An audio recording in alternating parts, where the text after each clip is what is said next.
Yeah, no, it's certainly different. I guess where the boys really notice it is on a day off where we have no training. So we had that experience that last week. So it's just how we entertain ourselves around that day. So we've been, coming up with little activities, and the boys have, some of the boys, I guess for the golfers it's the hardest thing. They get out there and they play 4 or 5 hours around a golf course, which is lovely. So it's probably a bit harder for them. And but during the day it's work day, it's gym, and then it's on the field, and we're eating and having our meetings and that. So it's a pretty normal day. But yeah, I guess the hardest day is definitely the off day. Has there been an increased focus, and Artie was sort of talking about this a little bit the other day, on the kind of maybe the player welfare aspect to this tour, given how long you guys will be spending on the road, much longer than your normal tours, away from family and loved ones and stuff like that. Is there a little bit more of a focus on the player welfare side to this tour? Yeah, absolutely. There's been some good processes put in place in terms of not just us, but also our families back home. So New Zealand Rugby have been really great around that. We've got people back there that are connecting with our families and making sure that they're all okay. And so that makes our jobs easier over here. We're all okay. We're just getting nice and tight. And I know it's only early in the tour, but, well, I mean, it's only 3 months to go. That's not that long, is it? Yeah, we're okay at the moment. It's we're just looking forward to this game this week, and the boys have prepared well. So yep. What do you expect from the Wallabies on Sunday? Not their best performance by any stretch of the imagination, and led to it at Eden Park. Back at home, probably a very large crowd in Perth. What do you expect from the Wallabies and the way they try and bounce back from that Eden Park display? We expect that they'll be physical. I mean, we expect that all the time, and you'll probably expect me to say that, but the reality is that that will happen. So yeah, they're on, in Perth, massive crowd. Afternoon kickoff. They're trying to avoid a clean sweep, and we know that we know what they're going to bring. So that's been addressed, and we understand that. But really, our focus is about our prep and what we're going to bring to the game, and we're slowly going through that. It was great coming over here last week. We've had, pretty much we're all in the time zone now, and we had what we call a little mini camp before our test week started, which was yesterday, being Tuesday. So looking forward to a Sunday game. So we've had a sort of what we called a little mini camp, and we had to progress some contact in that, and we got through that, and now we're preparing for the big part of our prep now is obviously building up to Sunday. Just lastly from me, Plum, a lot's obviously been made of the fact that you've had to leave guys like Whitelock, Aaron Smith and Richie at home. They haven't been able to come on this tour yet. But in saying that, how, I suppose, big is the opportunity for some of the guys that may get extra minutes on this tour with those guys back home? And is that an exciting prospect for you guys to cast your eye over some players that may otherwise not have had as many minutes if those guys had been there? Well, look, if you look at the calibre of players that are stepping into the players that we have left behind are not bad, So, Paddy Tuipulotu's there, obviously Brody steps up into a real leadership role. Scott Barrett's, there as well. So in that lock department there, and we've got Tupavais, who's been a really impressive young player coming through. So we've got some good locks, and obviously with Bodie stepping into running the ship, that we're more than happy with that. So, and it's a good opportunity for TJ, Brad Weber, obviously Finlay Christie as well. So you're right, in that department there is a couple of guys that will be looking to take those opportunities. But really at the end of the day, that's an individual thing, and we're really focused on this team and getting it together and getting organised. Thanks, Plum. Okay, Ollie. Tom, do you want to go next? This is Tom from Rugby Pass Plums. Okay. Thanks, Joe. G'day. I just wanted to ask, following on a little bit from Ollie's question there, you haven't had much opportunity to see Brad and Tej actually start matches for the All Blacks in recent times. And, looking at that, is it in some way sort of a bit of a blessing in disguise having Aaron away just for a little bit to sort of see what these guys are like as starting halfbacks? Yeah, well, I haven't got any stats around how many test matches TJ Perenara's played, but I'm sure there's quite a few.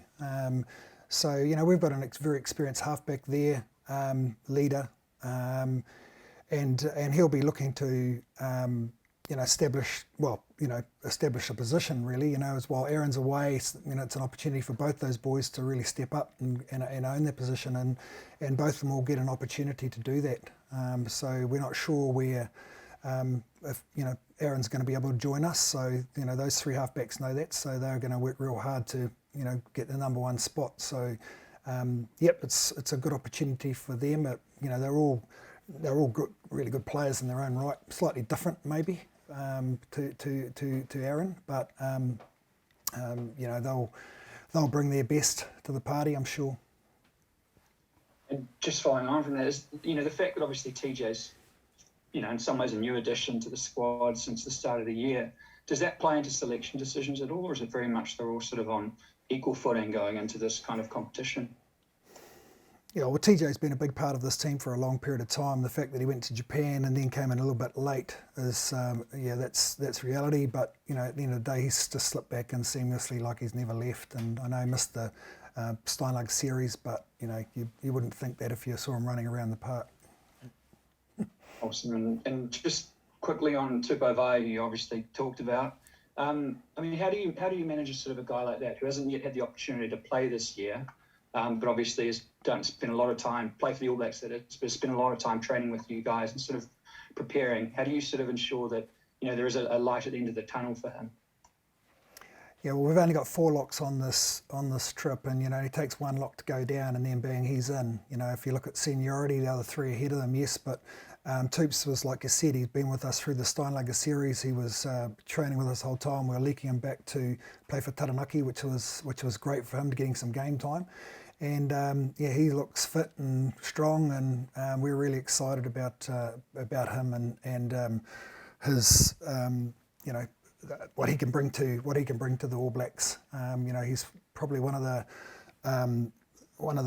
best natural locks I've seen in terms of playing around the park. He's similar to a Brodie Retallick, a young Brodie Retallick, around how he can play with the ball, what his feet are like, and before contact. And he's getting tougher all the time, and the set piece work is getting better. He's been under some good coaching at the Chiefs, so really impressed with him. Awesome, thank you very much. Okay. We'll go to Ian, Ransom Plums. Ian. G'day, John. I just got a question about the new Pacific competition that was announced yesterday, mate. Obviously, it's a pretty important training ground for New Zealand players as well as Aussie ones. Are you concerned about the gap between Australia and New Zealand in terms of how New Zealand's going to be able to keep producing world-class teams if they're not up against, the same sort of world-class calibre players from Australia? I think there's, I've seen there's a little bit of noise around this in the media. To be honest with you, I haven't really read too much about it. I think it's funny, when you're a coach at Super Rugby level and you're preparing yourself for an Australian team, none of the coaches or the players ever go into a mindset it's going to be easy. I think that's all stuff that happens around. So I know that travelling overseas next year, or travelling to Australia next year to play the Australians is something that the players will look forward to in terms of getting away from playing against the Kiwi teams. But they know it's not easy, and I think the Australians, how they get on this next year, we'll have to wait and see. But it's not like we actually say it's going to be easy, so we think like that. The Kiwi teams always prepare really well against the Australians because they know it's always going to be tough and physical, because that's just the nature of the Australians. So yeah, I know there's been a lot of talk about the Australian sides getting a hiding from the super teams next year and that, but it's reality is that I think the Aussie team's just going to get better and better. If that answers your question, I'm not quite sure, but yeah, it's yeah. I don't know. Does that help? Is there something else I can help you with for that? Oh no, I just I mean, is there anything else New Zealand can or should do to be able to help Australia be more competitive, or do you really think it's up to Australia to get its own house in order at this stage? No, I think it's up to them. I mean, we've got our own little struggles and everything that we go through. If you look at the super teams in New Zealand, it only takes, we've got a squad of 36 or 35 and say 7 or 8 of those players are youngsters. It only takes 3 or 4 injuries to a super team over there and you can be struggling to get replacements. So, and I know that coming from recent coaching with the Hurricanes and what the super coaches go through over there. So you might say we've got heaps of players and all of that and they're all great, but the reality is that our depth does get tested at super level when we do lose 3 or 4 key players, and you're looking for replacement players to help out in those squads. So it's an ongoing battle for. And you look at the New Zealand squads right now, and I know sides like the Hurricanes and that are looking for players still to fill up their roster, and that's why the NPC is so important to the Kiwi teams, the Kiwi super teams. So it's not easy there either, and if the talent and the numbers aren't in Australia, well, that makes it really hard for if you've got 5 teams. And just the last one, thanks, John. Just on Artie Sevilla, obviously, it's a big week for him. Have you noticed he's sort of wearing the captaincy around his group? And what do you like about the leadership qualities he brings to the team? Yeah, well, I mean, I'm a pretty lucky guy, I guess, and a coach that I've been dealing with, had the pleasure of dealing with Artie for a long time, and it's been fun watching him going about his business as an All Black captain this week, just how he's had to step up his role, take more responsibility, and it's been really good for him. All of a sudden he's really interested in everything that goes on and the environment, and rightly so.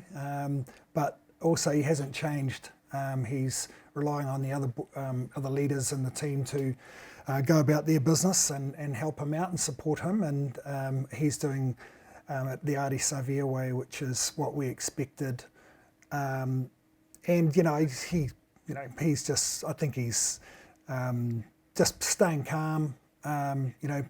Building into his week, focusing on what he needs to do and what his job is, and on the same time, leading the team, leading the pack. But he's got some great help around him with guys like Cody Taylor, Brodie Retallick, and certainly as a captain of the Hurricanes, he probably doesn't have that quite that amount of support. So I'd say that he'll find it a little bit easier. In some regards, even though it's a higher pressure position. He's doing really well. Thank you. We'll go to Liam Napier Plum. Yep. John, hey, Liam. We spoke a wee bit about the 3 players that you're going to have to replace. Is there a desire to keep some consistency around it and not, make wholesale changes in terms of trying to progress your game? I guess I've seen in these matches, we have won a couple against Australia and made wholesale changes in the past that come unstuck a wee bit. So having to make those 3 changes is resist the urge to make a lot of others. Yeah, no, it's a good question because we've had a couple of weeks break, and of course we'd be silly to make wholesale changes because the fact that some of our players haven't had a lot of rugby. They've gone back and some have gone back and played a little bit of NPC, but if you look at some of the players, we stuck pretty much the same group through the 2 leg games in New Zealand. So we've got to be conscious of that. So making wholesale changes would be silly. We'll have to make some changes, yes, but I think settling on combinations that we've been using is probably the smartest thing to do right now. But on that, you know, we're as you guys know, we're away for a long period of time. We've got a pretty small squad, really. So we're going to be relying on this group, and everyone's going to get an opportunity, which is really good for the players, and it's going to be good for us. Anton Brown wasn't available injury-wise. Is he fit and good to go this week? Yep. He's trained really well. He's fine. Cool. And just a general sense of how you think the fullback's travelling. I guess obviously great performance last time out, but I imagine you'll be striving for that consistency. I guess, you know, if you look back across the course of the year, was a wee bit up and down in terms of the breakdown and whatnot, but you got the performance last time, and just how you feel your fullback's travelling generally. Yeah, I think the forwards are going okay. The set piece has been functioning well, which is obviously the massive part of the game in terms of the starting points of the game. You know, we've around the field there's been, you know, some really good individual efforts by some players. But you know, there's always room for improvement, and you know, this group loves to be challenged. So we're not perfect by any means, and we know that playing away from Auckland is going to be way different, and we're expecting a really tough battle up front. You know, we couldn't score a driving line-out try against them last week or last couple of weeks, and they couldn't against us. So there's a real battle actually going on out there that unless you really analyse it, you won't see it.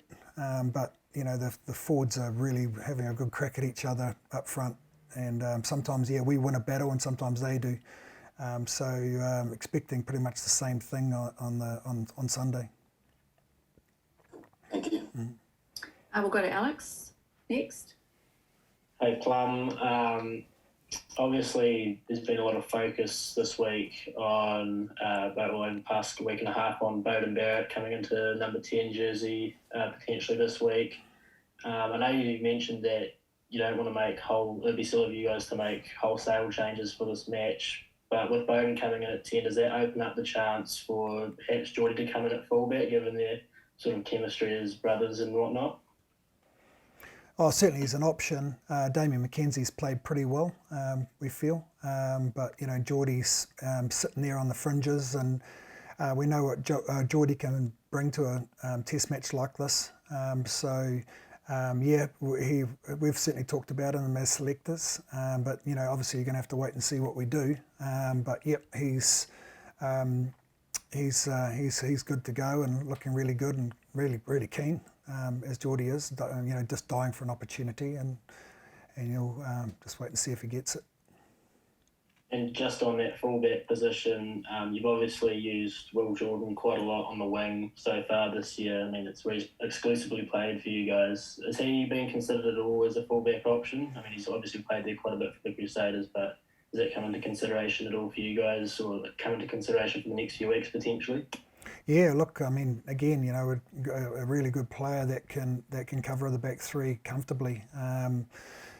We've been pretty happy with the way he's performed on the wing, and we know that he can play really well, like you say, at fullback as well. But I guess if you look at 1 and 2 right now, you'd say that, you know, Geordie and Damien have got those two positions. So, but yeah, you never know what can happen. Certainly, we're in for a really long tour, and you know, obviously there's going to be some injuries, and we do have the luxury of our back line with, you know, guys like, if you look at Rico, can play in the midfield, play on the wing comfortably. So we're pretty blessed with those types of players that can play really well in both, some in three positions, you know.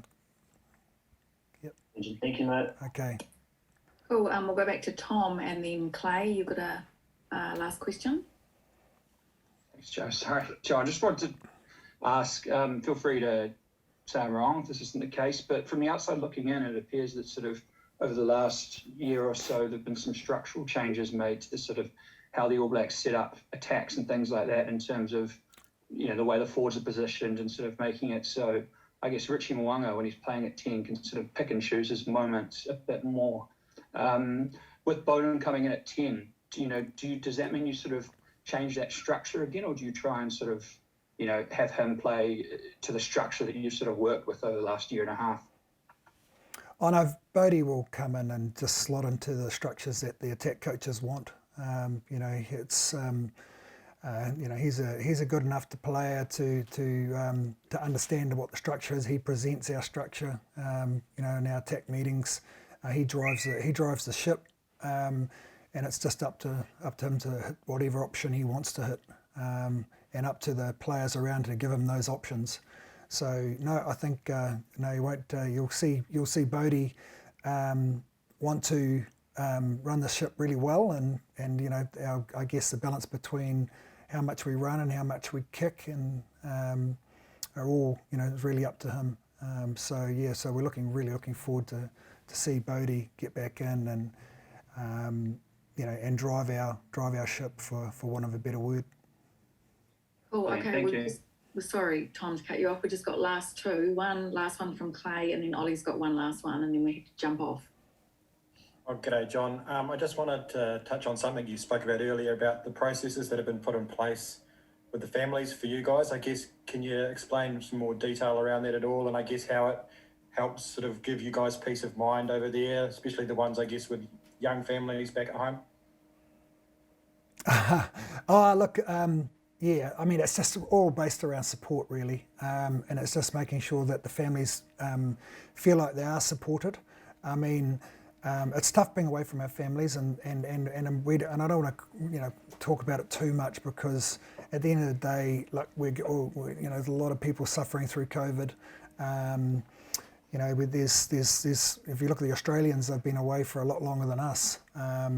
And it's been pretty tough for them. And if you look at the South Africans and what they've had to go through with the Lions series and coming over here, then probably going to the UK as well, they've been away from their homes for a long period of time. But we're just really conscious, and New Zealand Rugby have been great around just making sure that the families are well looked after, so that makes our jobs easier over here, knowing that they're okay. So I'll give you a little example. I spoke to my wife a couple of nights ago, and she said she got a gift, and in the gift was, I think it was some, there was lots of wine. That was all she really got to. After she got the wine, she didn't look at the rest. So, I shouldn't really say that. It sounds like my wife's an alcoholic, but anyway, no, she loved it. She loved the fact that there was something that turned up. I mean, people are thinking about her, and I think they're connecting all on a WhatsApp group, and I think there's plenty of banter going around. So that type of support is really important, and we've got some really good people back in New Zealand running that and connecting with, Gilbert and Noka over here, Bianca.